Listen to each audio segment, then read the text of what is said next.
Dear students, আজকে আমরা সংস্কৃতের নত্যবিধান কী সেই বিষয়ে আলোচনা করব। যে সকল নিয়ম দ্বারা দন্তন্য মূর্ধন্য হয় সেই সব নিয়মকে নত্যবিধান বলে। অর্থাৎ সহজ ভাষায় কোথায় দন্তন্য বসে এবং কোথায় মূর্ধন্য বসে সেটা আমরা জেনে নেব। প্রথম নিয়মটি হলো পদের অন্তস্থিত দন্তন্য মূর্ধন্য হয় না।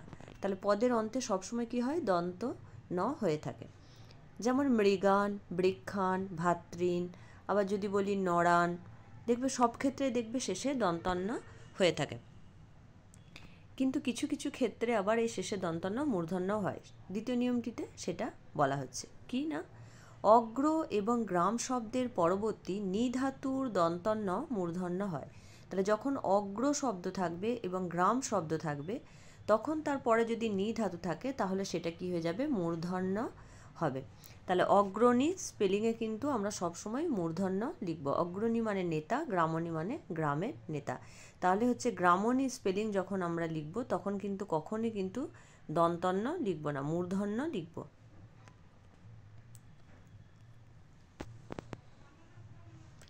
পরেরটা বলা হচ্ছে পর, পার, উত্তর, চান্দ্র, নাড়ো, নাড়া, নাড়োর পর একটা কমা দেবে, এবং রাম শব্দের পরবর্তী যদি অয়ন শব্দ থাকে, তাহলে রামের পরে যদি অয়ন থাকে তাহলে এই অয়নের এই দন্তন্যটা কী হয়ে যাবে? মূর্ধন্য হয়ে যাবে। তাহলে আমার রামায়ণম হবে। তাহলে রামায়ণ স্পেলিংয়ে কিন্তু কখনোই আমরা দন্তন্য লিখব না, সবসময় কিন্তু মূর্ধন্য লিখব। যেমন এই যে পর শব্দর পর হচ্ছে অয়ন রয়েছে, ওই জন্য পরায়ণম, চন্দ্রায়ণম, নারায়ণম, এই যে নারা শব্দ রয়েছে। উত্তরের যদি পরে যদি অয়ন থাকে তাহলে হবে উত্তরায়ণম। তো এইভাবে হচ্ছে যখন আয়নম আয়নম থাকবে তখন সবই হচ্ছে মূর্ধন্য বসবে। পরেরটা কি বলা হচ্ছে? প্র, পরা, নির এবং পরি, এই চারটি উপসর্গ যখন থাকবে, তোমাদের পরে আমি উপসর্গ কি সেই বিষয়ে আলোচনা করব।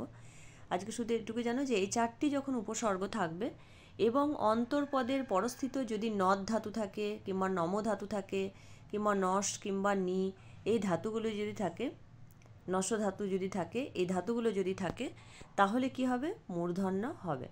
যেমন বলা হচ্ছে কি প্রণদতি, এই যে প্র উপসর্গ রয়েছে, তারপরে দেখো নদ ধাতু রয়েছে, তখন সেখানে কি হবে? মূর্ধন্য হবে। সেই জন্য এটা হলো প্রণদতি। প্রণাম, দেখো প্র উপসর্গ রয়েছে এবং নম মানে নমস্কার করা, তাহলে এখানে দেখো মূর্ধন্য হলো, তাহলে প্রণাম স্পেলিং কিন্তু সবসময় মূর্ধন্য হবে। প্রণীতি, তারপরে এখানে দেখো কি রয়েছে? প্রনাশ, এই জন্য নশ শব্দ রয়েছে, তখন সেখানে কি হবে? মূর্ধন্য হবে। কিন্তু কি বলা হচ্ছে? নশ ধাতুর তালব্যস্য, এই যে নশ ধাতুর এই তালব্যস্যটা যখন মূর্ধনস্য হবে তখন কিন্তু মূর্ধন্য হবে না, তখন কি হবে? তখন দন্তন্য হবে। যেমন এখানে দেখো কি রয়েছে? প্রনষ্ট, পয়রা ফলা দন্তন্য মূর্ধন্যস্বয়ে টয়ে, তাহলে এখানে দেখো তালব্যস্য নেই, মূর্ধনস্য রয়েছে, সেই জন্য এখানে দেখো দন্তন্য বসেছে। এখানেও দেখো পরিনষ্ট, মূর্ধনস্য রয়েছে, সেই জন্য দেখো দন্তন্য হয়েছে, এখানে কিন্তু মূর্ধন্য হয়নি। তাহলে যখন মূর্ধনস্য হবে তখন কিন্তু দন্তন্য হবে, বাকি ক্ষেত্রে হচ্ছে মূর্ধন্য হবে। তাহলে এগুলো হচ্ছে মাথায় রাখবে। রি, দীর্ঘ রি, র, মূর্ধনস্য, এই চার বর্ণের কোনো একটির পর একই পদে দন্তন্য থাকলে মূর্ধন্য হয়। তাহলে এই যে রি, রি এর পরে কি হবে? সবসময় হচ্ছে মূর্ধন্য বসবে, ঋণম।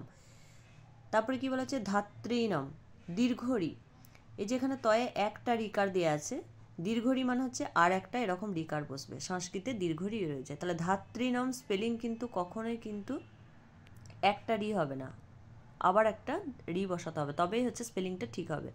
তাহলে যে দীর্ঘ রির পরেও কি হচ্ছে? যে মূর্ধন্য বসেছে, ধাত্রীনাম। চতুর্নাম, এই যে র থাকবে বললাম, তাহলে চতুর্নাম, এই জন্য হচ্ছে মূর্ধন্য বসেছে। বিষ্ণু, এখানে দেখো মূর্ধনস্য রয়েছে, সেই জন্য এটা মূর্ধন্য বসেছে।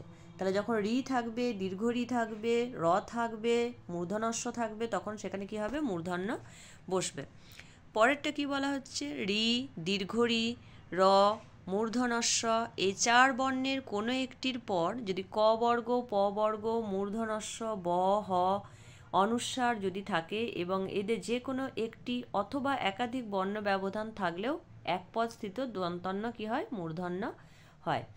যেমন মূর্খেন, এই যে খটা, এটা ক বর্গের, ক বর্গের 5টা বর্ণ থাকে, ক, খ, গ, ঘ, ঙ, তো খটা হচ্ছে ক বর্গের, এই জন্য হচ্ছে মূর্খেন, এখানে দেখো মূর্ধন্য বসেছে।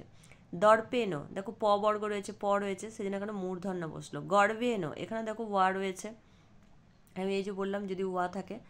তারপরে কি বলছে, গ্রহাণম, এই যে হ রয়েছে, গ্রহা, সেজন্য হচ্ছে মূর্ধন্য বসলো। অনুস্বার, বৃংহণম, এই যে অনুস্বার রয়েছে সেই জন্য হচ্ছে এখানে মূর্ধন্য বসলো।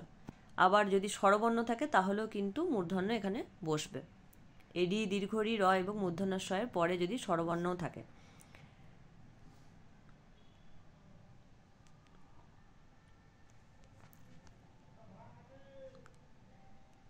কিন্তু অন্য বর্ণ ব্যবধান থাকলেও অনেক সময় কি হয়, দন্তন্য মূর্ধন্য হয় না, দন্তন্যই থাকে। যেমন কি, সেক্ষেত্রে হচ্ছে অর্চনা, অর্থেন, রসেন, কিরিটেন, এখানে দেখো সব দন্তন্য হয়েছে। তাহলে কিছু কিছু ক্ষেত্রে আবার এরমও হয়ে থাকে। কতগুলি শব্দ কোনো নিয়ম ব্যতিরেকে নিত্যই মূর্ধন্য হয়ে থাকে। কতগুলো শব্দ এমন রয়েছে সব সময় সেগুলো মূর্ধন্য হয়, কোনো নিয়ম ছাড়াই। তাদের কি বলা হয়, তাদের বলা হয় স্বাভাবিক নত্ব। যেমন সেগুলো কি কি, যেমন অনু, এগুলো সবসময় মূর্ধন্য হয়। ফণি, নিপুণ, কণা, কল্যাণম, লবণম, এই যে আমরা লবণ যখন বলি, লবণ বানান কিন্তু ল বা দন্তন্য নয়, কিন্তু সেটা হবে মূর্ধন্য। লবণম, পূর্ণ, শনিতম, এগুলো সবসময় হচ্ছে মূর্ধন্য বসে। তাহলে পূর্ণতেও কিন্তু মূর্ধন্য স্পেলিং। তাহলে আজকে এখানেই শেষ করছি।